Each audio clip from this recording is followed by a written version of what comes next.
Après avoir eu des échanges avec le président de la République au cours d'une rencontre organisée au Palais du Peuple par le Conseil national de la jeunesse, les représentants des jeunes venus des chefs-lieux et territoires de toutes les 26 provinces de la RDC sont venus remercier le chef de l'État, Félix-Antoine Tshisekedi Tshilombo, pour l'attention soutenue qu'il leur accorde en aménageant son agenda pour des entretiens sur des questions brûlantes d'actualité au pays et sur l'avenir de la jeunesse. Et une grande première en RDC, ont-ils souligné. Le président de la République s'est dit honoré et très ému par la marque de sympathie à son égard. Devant Dieu et la nation, la jeunesse sera toujours dans mon esprit pour des raisons.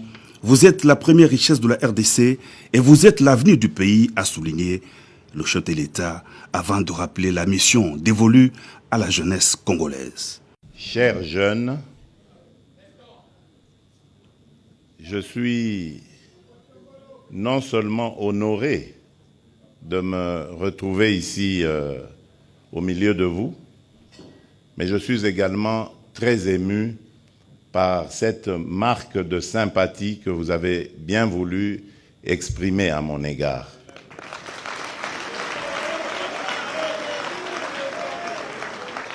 Vraiment et de tout cœur, je vous dis merci.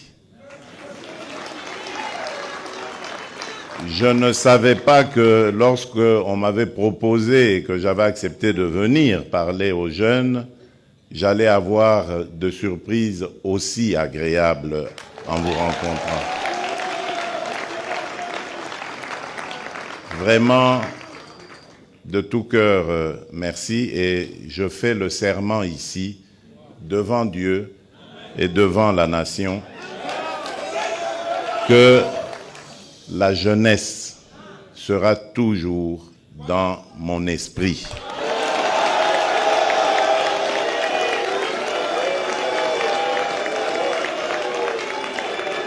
Je le dis et redis, devant Dieu et la nation, la jeunesse sera toujours dans mon esprit. Pour deux raisons essentiellement. La première, et je ne cesse jamais de le dire, la première raison, c'est que vous êtes la première richesse de la République démocratique du Congo.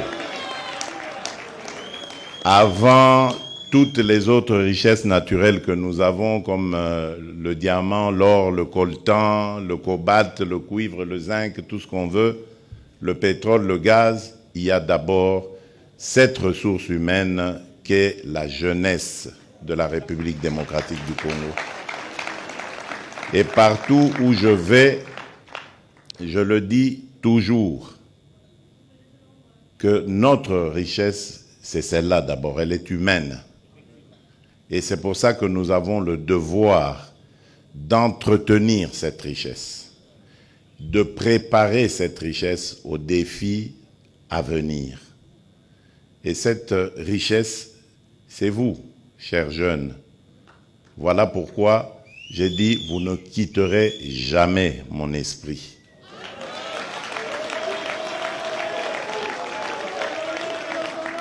La seconde raison, et c'est ce que j'ai dit déjà dans la première, c'est que vous êtes l'avenir de ce pays.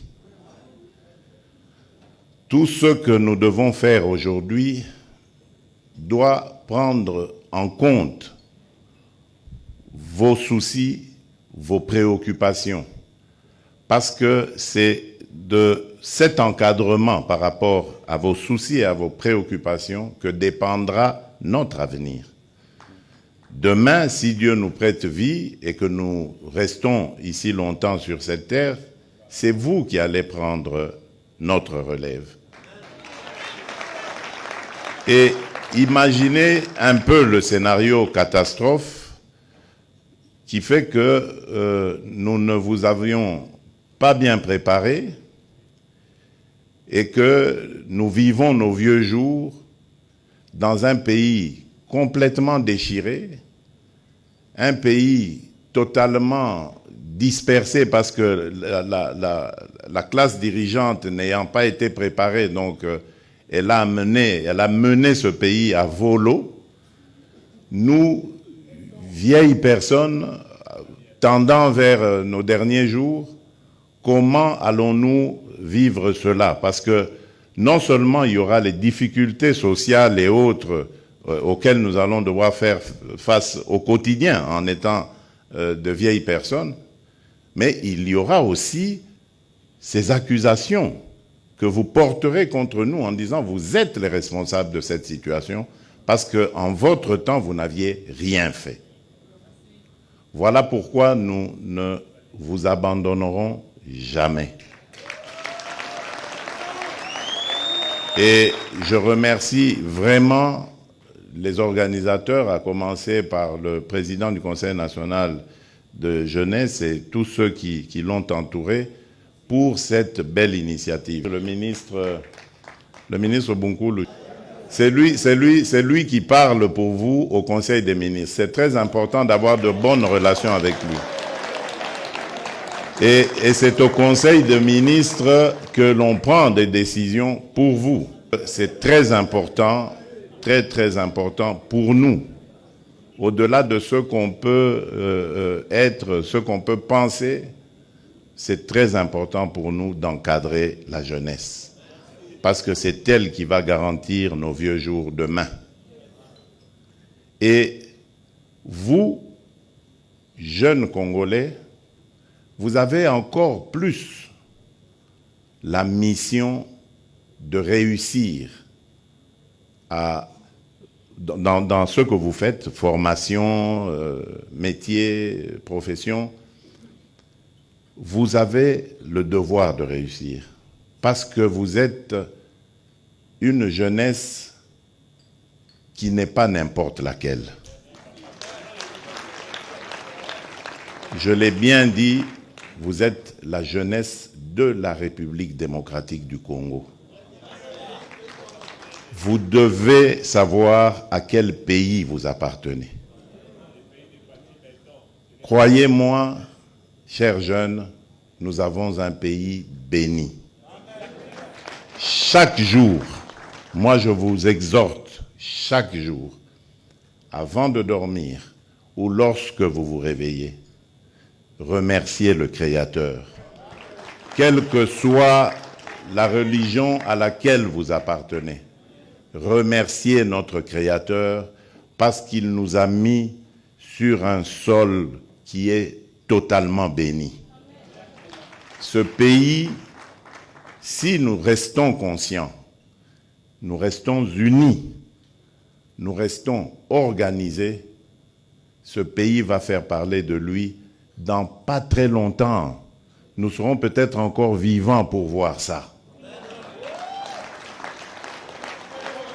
Suivez simplement toute l'actualité. Renseignez-vous sur votre pays, ses potentialités. J'ai parlé de la première richesse qui est la jeunesse, ses ressources humaines. Mais regardez toutes les potentialités dont le monde a besoin aujourd'hui pour lutter, par exemple, contre le changement climatique, pour aller vers l'économie verte, la nouvelle industrie. Toutes les solutions se trouvent en République démocratique du Congo. Pour les énergies renouvelables, vous trouverez les réponses en République démocratique du Congo. Même demain, lorsque on parle de l'après-pétrole avec toutes ces dérivés qui sont l'essence, le gasoil et tout ça, l'hydrogène vert peut être produit ici en République démocratique du Congo. Donc nous avons les réponses à toutes les questions que se pose le monde aujourd'hui. Et quand nous quittons le sous-sol, nous arrivons au sol, l'agriculture, nous avons près de 80 millions d'hectares de terres arables. Nous pouvons nourrir plus de 2 milliards de personnes, donc c'est-à-dire l'Afrique entière et au-delà, grâce à notre sol. Et au Congo, il pleut toute l'année, car nous sommes à cheval sur l'équateur. Quand il ne pleut pas au nord, il pleut au sud et vice-versa. Là où partout ailleurs, on commence à connaître des problèmes de sécheresse, surtout chez nous en Afrique, eh bien nous avons ces réponses. Nous avons, comme je vous l'ai dit, un pays qui est béni. C'est pour ça d'ailleurs, chers jeunes, que vous voyez tous les problèmes qu'on nous cause. Nous sommes un pays, je vous ai dit, à vocation. Dieu nous a dotés de tout ça, pas pour que Tovimba Nabisomoko, mais pour partager. Et nous sommes prêts à le faire. Mais dans l'ordre. Et en tenant compte de la charité bien ordonnée qui doit d'abord commencer par les propres enfants du Congo. Et voilà pourquoi moi je voudrais attirer votre attention. Parce qu'on va chercher à nous diviser. Vous savez, il y a cet adage qui dit « diviser pour mieux régner ». Et il y a cette parole de la Bible qui dit « un royaume divisé contre lui-même ne peut rien faire. Il est voué à l'échec, à la mort ». Voilà pourquoi, le mercredi dernier, j'ai beaucoup insisté sur nos divergences à propos de nos appartenances ethniques, tribales et autres. Qu'on ne vous trompe pas. Vous avez une seule et même tribu, elle s'appelle la République démocratique du Congo. Le reste, ce sont vos familles. Vous pouvez vous attacher à des familles, nous le faisons chaque jour ici. Mais ça n'empêche que nous ayons des attachements encore plus forts en dehors des familles, n'est-ce pas? Lorsqu'on choisit un ami, ou lorsqu'on choisit une épouse pour nous les hommes, un époux pour les femmes, c'est au-delà des familles. Mais est-ce qu'on ne s'attache pas plus à son épouse qu'à sa famille? Lorsque quelqu'un tombe malade et qu'il est en train d'aller vers la mort, on voit toujours son épouse à ses côtés. Alors qu'il a peut-être des frères, il a des sœurs. Ce n'est pas qu'ils l'ont abandonné, mais non. La priorité est laissée à l'épouse. Mais l'épouse, au moment où il est né, elle n'était pas dans sa famille. Donc voilà ce que vous devez comprendre du Congo. Nous venons de nos familles, mais nous formons maintenant une grande famille qui est beaucoup plus solide que nos familles biologiques, que nos familles tribales, ethniques. C'est la République démocratique du Congo.